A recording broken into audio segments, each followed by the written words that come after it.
ಓಂ ಶ್ರೀ ಅಂಜನಾದೇವಿಯೈ ನಮಃ. ವೃಶ್ಚಿಕ ರಾಶಿ ಡಿಸೆಂಬರ್ ತಿಂಗಳ ಭವಿಷ್ಯ 2025. ನಿಮ್ಮ ಕಷ್ಟಗಳು ಮುಕ್ತಾಯ, ಮಹತ್ವದ ತಿರುವು, ಸಂತಸದ ಜೀವನ. ಈ ವಿಡಿಯೋದ ಸಂಪೂರ್ಣವಾದಂತಹ ಮಾಹಿತಿ ತಿಳ್ಕೋಬೇಕಪ್ಪ ಅಂತ ಹೇಳಿದ್ರೆ ವಿಡಿಯೋಗೊಂದು ಲೈಕನ್ನು ಕೊಡಿ ಹಾಗೂ ಶೇರನ್ನು ಮಾಡಿ ಹಾಗೂ ನಮ್ಮ ಆಸ್ಟ್ರಾಲಜಿ ಕನ್ನಡ ಯೂಟ್ಯೂಬ್ ಚಾನಲನ್ನು ಸಬ್ಸ್ಕ್ರೈಬ್ ಮಾಡಿ. ಈ ಒಂದು ತಿಂಗಳಿನಲ್ಲಿ ವಿಶೇಷವಾಗಿ ವಿಷ್ಣುವಿನ ಆರಾಧನೆಯನ್ನು ಮಾಡಿದರೆ ನಿಮ್ಮ ಎಲ್ಲ ಕಷ್ಟ ಕಾರ್ಪಣ್ಯಗಳು ಕೂಡ ನಿವಾರಣೆ ಆಗುತ್ತೆ. ಶ್ರೀ ವಿಷ್ಣು ಎಂದು ಕಮೆಂಟ್ ಮಾಡಿ. ಈ ಒಂದು ತಿಂಗಳಿನಲ್ಲಿ ನಿಮ್ಮ ಗುಣಲಕ್ಷಣ ಏನಿದೆ ಅನ್ನೋದನ್ನು ನೋಡೋಣ ಬನ್ನಿ. ನೋಡಿ, ರಹಸ್ಯ ವಿದ್ಯೆಗಳನ್ನು ಪರಿಶೋಧನೆಯನ್ನು ಮಾಡುವಂಥ ವ್ಯಕ್ತಿತ್ವ ನಿಮ್ಮದಾಗಿರುತ್ತದೆ. ಅಂದರೆ ಯಾವುದೇ ಒಂದು ಕೆಲಸದಲ್ಲಾಗಿರ್ಬೋದು, ಯಾವುದೇ ಒಂದು ಕಾರ್ಯವನ್ನು ಮಾಡಬೇಕಂತ ಅಂದುಕೊಂಡ್ರೂ ಕೂಡ ಅದನ್ನು ರಹಸ್ಯವಾಗಿ ರಿಸರ್ಚ್ಗಳನ್ನ ಮಾಡ್ತೀರಾ. ನಿಮ್ಮ ಗುಟ್ಟು ಯಾರಿಗೂ ಕೂಡ ಹೇಳಲಿಕ್ಕೆ ಹೋಗೋದಿಲ್ಲ. ಆ ರೀತಿಯಲ್ಲಿ ನೀವು ಆ ಕೆಲಸವನ್ನು ಮಾಡಿ ಅದಕ್ಕೆ ಒಂದು ಒಳ್ಳೆಯ ರೀತಿಯಲ್ಲಿ ಲಾಭವನ್ನು ತೆಗೆದುಕೊಳ್ಬೇಕು ಅನ್ನುವಂಥ ಕಾಯ್ತಾ ಇರ್ತೀರ. ಆ ಆತುರದಿಂದ ಎಷ್ಟು ಕಾಯ್ತಾ ಇರ್ತೀರೋ ಅದು ನಿಮಗೆ ಒಳ್ಳೆಯ ರಿಸಲ್ಟನ್ನು ಕೊಡುತ್ತೆ. ಬಟ್ ಇನ್ನೊಂದೇನಪ್ಪ ಅಂತ ಹೇಳಿದ್ರೆ, ನೀವು ಮಾಡುವಂತಹ ಕೆಲಸವನ್ನು ರಹಸ್ಯವಾಗಿ ಇಡಬೇಕು. ಒಂದು ಒಳ್ಳೆ ಮನೆ ತಗೋತೀರಾ, ಯಾರಿಗೂ ಹೇಳಕ್ಕೆ ಹೋಗಬೇಡಿ. ಒಂದು ಒಳ್ಳೆ ಕಾರ್ ತಗೋತೀರಾ, ಯಾರಿಗೂ ಹೇಳಕ್ಕೆ ಹೋಗಬೇಡಿ. ಅಥವಾ ಒಂದು ಒಳ್ಳೆ ಬಟ್ಟೆ ತೊಗೊಂಡ್ರೂ ಕೂಡ ಅಷ್ಟೇ, ನೀವು ಯಾರಿಗೂ ಕೂಡ ಹೇಳಕ್ಕೆ ಹೋಗಬೇಡಿ. ಎಷ್ಟು ರಹಸ್ಯವಾಗಿರ್ತೀರೋ ಅಷ್ಟು ನಿಮಗೆ ಈ ತಿಂಗಳು ಪೂರ್ತಿ ಅದೃಷ್ಟ ಫಲ ಬರುತ್ತೆ. ನೀವು ರಹಸ್ಯವಾಗಿರಲಿಕ್ಕೆ ಪ್ರಯತ್ನವನ್ನು ಪಡ್ತೀರಾ. ರಹಸ್ಯ ವಿದ್ಯೆಗಳ ಬಗ್ಗೆ ಪರಿಶೋಧನೆಯನ್ನು ಮಾಡುವಂಥ ವ್ಯಕ್ತಿತ್ವ ನಿಮ್ಮದಾಗಿರುತ್ತದೆ. ಮತ್ತು ಜಗಳ ಆಡುವವರ ಮಧ್ಯೆ ಹೋದರೆ ತೊಂದರೆಗೆ ಒಳಗಾಗುವಂತಹ ಸಾಧ್ಯತೆ ಇದೆ. ಅಂದರೆ ಯಾರಿಗೋ ಏನೋ ಇಬ್ಬರು ಜಗಳ ಆಡ್ತಾ ಇರ್ತಾರೆ. ಆ ತೊಂದರೆಯಲ್ಲಿ ನೀವು ಅವರ ಕಷ್ಟವನ್ನು ತೆಗೆದುಕೊಂಡು ಹೋಗಿ ನಿಮಗೆ ಅಪಮಾನ ಉಂಟಾಗುವಂತಹ ಸಾಧ್ಯತೆಯೂ ಕೂಡ ಇದೆ. ಮತ್ತು ಆದಷ್ಟು ದುಷ್ಟರಿಂದ ದೂರ ಇದ್ದಷ್ಟು ನಿಮಗೆ ಒಳ್ಳೆಯದು. ಯಾಕೆಂದರೆ ನೀವೆಷ್ಟು ನಿಮ್ಮ ಸ್ನೇಹಿತರಿಂದ, ನಿಮ್ಮ ಫ್ರೆಂಡ್ಸ್ರಿಂದ ನೀವೆಷ್ಟು ದೂರ ಇರ್ತೀರೋ ಈ ತಿಂಗಳು ಪೂರ್ತಿ ನಿಮಗೆ ಅಷ್ಟೇ ಅದೃಷ್ಟ ಫಲ ಬರುತ್ತೆ. ಓಕೆನಾ? ಇಲ್ಲದಿದ್ದರೆ ನಿಮಗೆ ಬಹಳಷ್ಟು ಕಷ್ಟಗಳು ಬರುತ್ತೆ. ಇನ್ನು ಮುಂದಿನ ವಿಚಾರಧಾರೆಯನ್ನು ನೋಡಿದಾಗ ಆರ್ಥಿಕವಾಗಿ ನೋಡಿ, ನಿಮ್ಮ ಫೈನಾನ್ಷಿಯಲ್ ಸ್ಟೇಟಸ್ನ ನೋಡಿದಾಗ ಅಧಿಕವಾದಂತಹ ಲಾಭ, ಆರ್ಥಿಕತೆಯೂ ಕೂಡ ಉನ್ನತಕ್ಕೆ ಹೋಗುವಂತಹ ಸಾಧ್ಯತೆ ಇದೆ. ಮತ್ತು ಅತಿಯಾದಂಥ ಹಣದ ವ್ಯಾಮೋಹ ಕೂಡ ಬರುವಂತಹ ಸಾಧ್ಯತೆ ಇದೆ. ಅಂದರೆ ಬಹಳಷ್ಟು ಹಣದ ವ್ಯಾಮೋಹಕ್ಕೆ ಒಳಗಾಗ್ಬಿಡ್ತೀರಾ. ಹಣ ಸಂಪಾದನೆ ಮಾಡಬೇಕು ಅಂತ ಹೇಳಿ ಅನ್ಯ ಮಾರ್ಗಗಳನ್ನು ಹುಡುಕಕ್ಕೆ ಹೋಗ್ತೀರಾ ಮತ್ತು ಗ್ಯಾಂಬ್ಲಿಂಗ್ಗಳನ್ನು ಆಡಲಿಕ್ಕೆ ಹೋಗ್ತೀರಾ. ಅಂಥದನ್ನೆಲ್ಲ ಮಾಡಲಿಕ್ಕೆ ಹೋಗಬೇಡಿ. ಅತಿಯಾದಂಥ ಹಣದ ವ್ಯಾಮೋಹವನ್ನು ಇಡಲಿಕ್ಕೆ ಹೋಗಬೇಡಿ. ನೀವೇನು ವ್ಯಾಪಾರ ಅಥವಾ ಕೆಲಸ ಉದ್ಯೋಗವನ್ನು ಮಾಡ್ಕೊಂಡು ಹೋಗ್ತಾ ಇರ್ತೀರಲ್ಲ, ಅದನ್ನೇ ಮಾಡ್ಕೊತ ಹೋಗಿ ನಿಮಗೆ ಅಲ್ಲೇ ಯಶಸ್ಸು ಸಿಗುತ್ತೆ.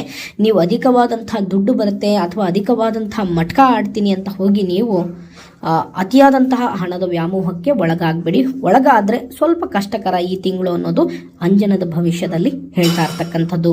ಇನ್ನು ಮುಂದಿನ ವಿಚಾರಧಾರೆಯನ್ನು ನೋಡೋದಾದರೆ ಉದ್ಯೋಗ ನೋಡಿ, ಕಾಯಕ ವೃದ್ಧಿಯಾಗುವಂತಹ ಸಾಧ್ಯತೆ ಇದೆ.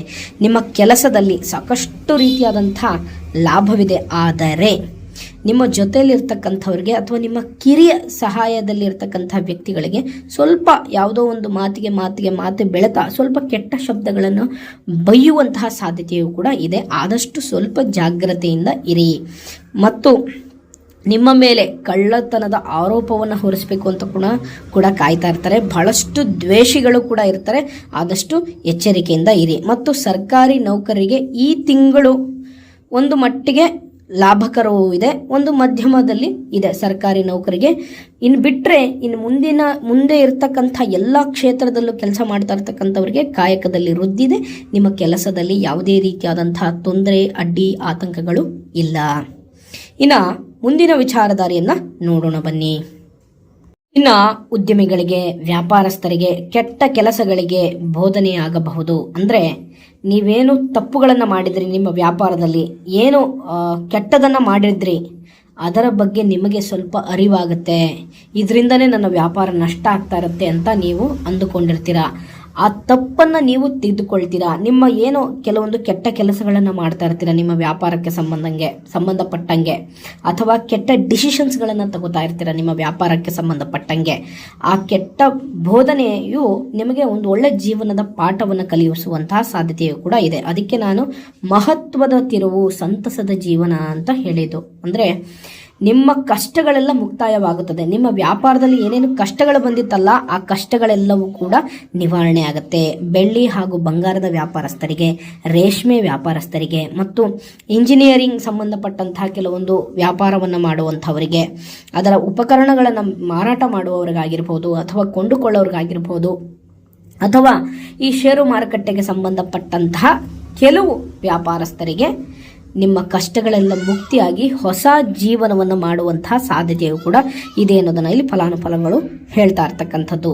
ಮತ್ತು ನೀವು ಯಾವುದೇ ನಿಮ್ಮ ವ್ಯಾಪಾರಕ್ಕೆ ಸಂಬಂಧಪಟ್ಟಂಗೆ ವ್ಯವಹಾರವನ್ನು ಮಾಡಬೇಕಾದ್ರೆ ಒಂದು ಕರಾರಿನ ಮೂಲಕ ವ್ಯವಹಾರವನ್ನು ಮಾಡಿ, ಅಥವಾ ಏನೇ ಒಂದು ವ್ಯವಹಾರವನ್ನು ಮಾಡಬೇಕಾದ್ರೂ ಕೂಡ ಯಾವುದಾದ್ರೂ ಒಬ್ಬ ವ್ಯಕ್ತಿಯನ್ನು ಮಧ್ಯಸ್ಥಿಕೆಯನ್ನು ವಹಿಸಿಕೊಂಡು ನೀವು ವ್ಯಾಪಾರವನ್ನು ಮಾಡಿದ್ರೆ ನಿಮಗೆ ವಿಶೇಷವಾದಂಥ ಲಾಭವಾಗುವಂತಹ ಸಾಧ್ಯತೆಯು ಕೂಡ ಇದೆ ಅನ್ನೋದನ್ನು ಇಲ್ಲಿ ಫಲಾನುಫಲಗಳು ಹೇಳ್ತಾ ಇರ್ತಕ್ಕಂಥದ್ದು.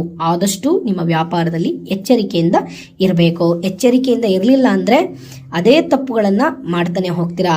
ನೋಡಿ, ನಿಮ್ಮ ವ್ಯಾಪಾರದಲ್ಲಿ ಹೊಸ ಹೊಸ ತಪ್ಪುಗಳನ್ನು ಮಾಡ್ತಾ ಇದ್ರೆ ನಿಮಗೆ ಯಶಸ್ಸಾಗುತ್ತೆ. ಮಾಡಿದ ತಪ್ಪನ್ನೇ ಮಾಡ್ತಾನೆ ಇದ್ರೆ ನೀವು ಝೀರೋ ಆಗೋದಂತೂ ಗ್ಯಾರಂಟಿ. ಇನ್ನು ಮುಂದಿನ ವಿಚಾರಧಾರೆಯನ್ನು ನೋಡೋದಾದರೆ ಕುಟುಂಬ. ನಿಮ್ಮ ದಾಂಪತ್ಯ ಜೀವನ ಸುಖಕರವಾಗಿರುವುದು. ಉಡುಗೊರೆ ಮತ್ತು ಬಹುಮಾನವನ್ನು ಮನಸ್ಸು ಇರುತ್ತದೆ. ನೋಡಿ, ವಿಶೇಷವಾಗಿ ನಿಮ್ಮ ದಾಂಪತ್ಯ ಜೀವನವು ಕೂಡ ಈ ತಿಂಗಳಲ್ಲಿ ಬಹಳಷ್ಟು ರೀತಿಯಾದಂತಹ ಸುಖಕರವಾಗಿರುತ್ತದೆ ಮತ್ತು ಉಡುಗೊರೆಯನ್ನು ಕೊಡಬೇಕು ಅನ್ನುವಂಥ ಮನಸ್ಸು ಇರುತ್ತದೆ. ಅಂದರೆ ನಿಮ್ಮ ಧರ್ಮಪತ್ನಿಗೆ ಏನಾದರೂ ಒಂದು ಸರ್ಪ್ರೈಸ್ ಕೊಡೋದಾಗಿರ್ಬೋದು, ಅಥವಾ ಏನಾದರೂ ಒಂದು ಖುಷಿಯನ್ನು ಪಡಿಸ್ಲಿಕ್ಕೆ ನೀವು ಏನಾದರೂ ಒಂದು ವಸ್ತುಗಳನ್ನು ಕೊಟ್ಟು ಪತ್ನಿಯನ್ನು ಖುಷಿ ಪಡಿಸ್ತೀರಾ ಮತ್ತು ನಿಮ್ಮ ವೈವಾಹಿಕ ಜೀವನದಲ್ಲಿ ಬಹಳಷ್ಟು ಶುಭದಾಯಕವಾಗಿ ಇರುತ್ತದೆ. ಮತ್ತು ಮನೆಯಲ್ಲಿ ಮಂಗಳ ಕಾರ್ಯ ನೆರವೇರುವಂತಹ ಸಾಧ್ಯತೆ ಇದೆ. ನಿಮ್ಮ ಮಕ್ಕಳದೋ ಅಥವಾ ಏನೋ ಒಂದು ಒಳ್ಳೆಯ ಹೊಸ ಸಂಬಂಧಗಳು ಕೂಡಿಕೊಂಡು ಬರುವಂತಹ ಸಾಧ್ಯತೆಯೂ ಕೂಡ ಇದೆ. ಅವಿವಾಹಿತರಿಗೆ, ಮನೆಯಲ್ಲಿರ್ತಕ್ಕಂಥ ಅವಿವಾಹಿತರಿಗೆ ವಿವಾಹ ಯೋಗಗಳು ಕೂಡಿಕೊಂಡು ಬರುವಂತಹ ಸಾಧ್ಯತೆ ಇದೆ ಅನ್ನೋದನ್ನ ಇಲ್ಲಿ ಫಲಾನುಫಲಗಳು ಹೇಳ್ತಾ ಇರ್ತಕ್ಕಂಥದ್ದು. ವೈವಾಹಿಕ ಜೀವನದಲ್ಲಿ ಲಾಭವಿದೆ. ಇನ್ನ ನಿಮ್ಮ ಪ್ರೇಮ ಜೀವನದಲ್ಲಿ ನೋಡಿ, ಮಹತ್ವದ ತಿರುವು, ಸಂತಸದ ಜೀವನ, ಕಷ್ಟಗಳೆಲ್ಲ ಮುಕ್ತಾಯ ಆಗುತ್ತದೆ. ಅಂದ್ರೆ 5-6 ವರ್ಷದಿಂದ ಇಷ್ಟಪಡ್ತಾ ಇರ್ತೀರಾ, ವಿವಾಹಕ್ಕೆ ನಿಮ್ಮ ತಂದೆ ತಾಯಿಯು ಒಪ್ಪಿಗೆ ಕೊಡೋದೇ ಇರೋದಿಲ್ಲ. ಹಾಗಾಗಿ ಆ ಕಷ್ಟಗಳೆಲ್ಲ ಮುಕ್ತಿಯಾಗಿ ಮಹತ್ವದ ತಿರುವು ಆಗುವಂತಹ ಸಾಧ್ಯತೆ ಇದೆ ನಿಮ್ಮ ಪ್ರೇಮ ಜೀವನದಲ್ಲಿ ಇರ್ತಕ್ಕಂಥವರಿಗೆ. ಅದರಿಂದ ಅವಿವಾಹಿತರಿಗೆ ವಿವಾಹ ಯೋಗಗಳು ಕೂಡಿಕೊಂಡು ಬರುವಂತಹ ಸಾಧ್ಯತೆ ಇದೆ. ಈ ತಿಂಗಳು ಪೂರ್ತಿ ಲವ್ ಲೈಫಲ್ಲಿ ಇರ್ತಕ್ಕಂಥವರಿಗೆ ಬಹಳಷ್ಟು ಸಂತಸದ ವಾತಾವರಣ ಇರುತ್ತೆ. ಮತ್ತು ನೀವಿನ್ನೂ ಮುಂದೆ ಆ ಮದುವೆ ಆಗೋಣ ಬಿಡು ಅಂತ ಅಂದುಕೊಂಡಿರೋರಿಗೆ ಲಾಭವಿದೆ. ಯಾವುದೇ ರೀತಿಯಲ್ಲಿ ತೊಂದರೆ ಇಲ್ಲ. ನಿಮ್ಮ ಲವ್ ಲೈಫ್ಗೆ ಯಾವುದೇ ರೀತಿಯಾದಂತಹ ಸಮಸ್ಯೆಗಳು ಬರೋದಿಲ್ಲ. ಹಾಗಾಗಿ ನಿಮ್ಮ ಜೊತೆಯಲ್ಲಿರ್ತಕ್ಕಂತಹ ಸ್ನೇಹಿತರು ನಿಮ್ಮನ್ನು ಸ್ವಲ್ಪ ದ್ವೇಷಿಸುವಂತಹ ಸಾಧ್ಯತೆಯೂ ಕೂಡ ಇದೆ. ಸ್ವಲ್ಪ ಎಚ್ಚರಿಕೆಯಿಂದ ಇರಿ. ನಿಮ್ಮ ಗುಪ್ತ ವಿಚಾರವನ್ನು, ನಿಮ್ಮ ಇಬ್ಬರ ಮಧ್ಯೆ ಇರತಕ್ಕಂತಹ ಗುಪ್ತ ವಿಚಾರವನ್ನು ಇನ್ನೊಬ್ಬರೊಟ್ಟಿಗೆ ಶೇರ್ ಮಾಡಿಕೊಳ್ಳಿಕ್ಕೆ ಹೋಗಬೇಡಿ. ಅದು ಬಹಳಷ್ಟು ಕಳಂಕವಾಗಬಹುದು. ಇನ್ನು ಮುಂದಿನ ವಿಚಾರಧಾರೆಯನ್ನು ನೋಡೋಣ ಬನ್ನಿ. ನೋಡಿ, ಆರೋಗ್ಯದಲ್ಲಿ ಸುಧಾರಣೆ ಆಗುತ್ತದೆ. ಯಾವುದೇ ರೀತಿಯಾದಂತಹ ತೊಂದರೆ ಇಲ್ಲ. ಬಹಳಷ್ಟು ಬಲಶಾಲಿಯಾಗಿರ್ತೀರಾ. ಆರೋಗ್ಯದಲ್ಲಿ ಯಾವುದೇ ರೀತಿಯಾದಂತಹ ಕೊರತೆ ಅನ್ನೋದು ಬರುವುದಿಲ್ಲ.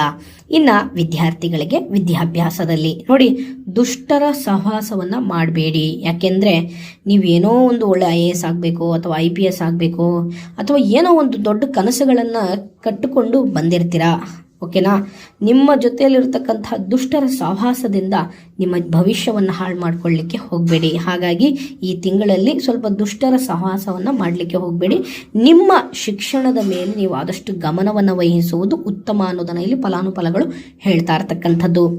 ಇಷ್ಟು ವೃಶ್ಚಿಕ ರಾಶಿಯ ಡಿಸೆಂಬರ್ ತಿಂಗಳ ಒಂದು ಫಲಾನುಫಲಗಳು. ನನ್ನ ವಿಡಿಯೋನ ಇಲ್ಲಿವರೆಗೂ ನೋಡಿದ್ದಕ್ಕಾಗಿ ತಮಗೆಲ್ಲರಿಗೂ ಧನ್ಯವಾದಗಳು. ಶ್ರೀ ವಿಷ್ಣು ಎಂದು ಕಮೆಂಟ್ ಮಾಡಿ. ಈ ತಿಂಗಳು ಪೂರ್ತಿ ನಿಮಗೆ ಅದೃಷ್ಟ ಫಲ ಬರುತ್ತೆ. ಒಳ್ಳೆಯದಾಗಲಿ. ಹರಿ ಓಂ.